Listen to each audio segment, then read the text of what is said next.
আমি 2016 সালে মধ্য ভারতের মধ্যপ্রদেশ ইন্দোর রাজধানী ইন্দোরে গিয়েছিলাম একটা সাউথ এশিয়ান ডিবেট কম্পিটিশন অংশগ্রহণ করার জন্য।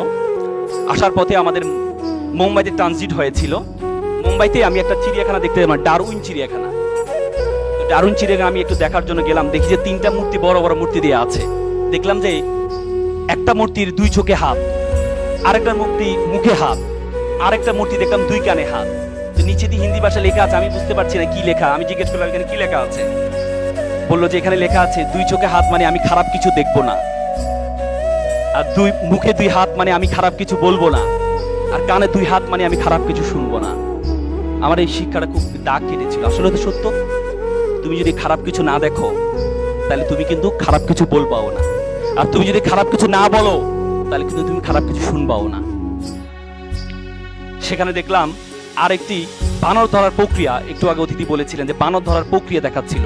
দেখলাম যে একটা খাঁচার মধ্যে কিছু বাদাম রাখা হয়েছে, বাদাম দিয়ে কিভাবে বানরকে ধরা হয়, একটা ছোট ছিদ্র রাখা হয়েছে। ছিদ্র দিয়ে বানর যখন বাদামটা নেওয়ার জন্য হাতটি ঢুকায়, তখন বাদামটা যখন হাতে নেয় তখন হাতটা বড় হয়ে যায়, হাতটা আর বের করতে পারে না। সে চাইলেই কিন্তু বের করতে পারে, বলো কিভাবে? বাদামটা ছেড়ে দিলে। কিন্তু সে বাদামের লালসা ছাড়তে পারে না, সে বাদামের লালসা ছাড়তে পারে না, এই জন্য সে খাঁচার মধ্যে বন্দী হয়ে যায়।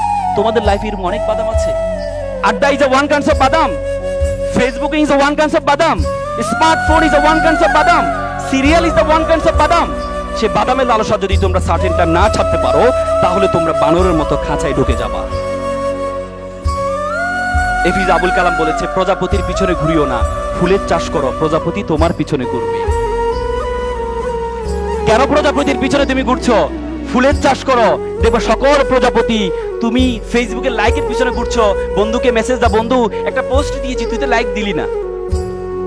অথচ তুমি ফুলের চাষ করো, দেখবা যে তোমার বন্ধুরা তোমাকে লাইক দিয়ে, কমেন্ট দিয়ে, মেসেজ দিয়ে, বন্ধু তোর পোস্টে একটা কমেন্ট দিয়েছি, বন্ধু তোকে একটা রিকোয়েস্ট দিয়েছি, তুই একটু পারলে একটু নে। আজকে আমরা আড্ডা না দিলে আমার বন্ধুরা বলে যে এই ছেলেটা আনসোশ্যাল, ছেলেটা কোথা থেকে আসলো আমাদের ক্লাসে, আমাদের সাথে আড্ডা দেয় না, পাবজি খেলে না, এই ছেলেটা কোথা থেকে আসলো আমাদের কাছে, আনসোশ্যাল, অসামাজিক ছেলেটা। ছেড়ে দাও, ছেড়ে দাও, যোগ্যতা অর্জন করো। দেখবা যে যে বন্ধুরা তোমাকে ছেড়ে দিয়েছে এই বন্ধুরা সবাই তোমার কাছে আসবে আর তোমার সাথে একটা ছবি তুলে বলবে যে বন্ধু আমার সফল, বন্ধুর সাথে একটা ছবি। এপিজে আবুল কালাম বলেছে, আমি একটি কাঠবিড়ালি পুষেছিলাম, বড় হওয়ার পর চলে গেল। আমি একটি পাখি পুষেছিলাম, বড় হওয়ার পর চলে গেল। পরে একটি আমি গাছ রোপণ করলাম, দেখি কাঠবিড়ালি পাখি দুটি আবার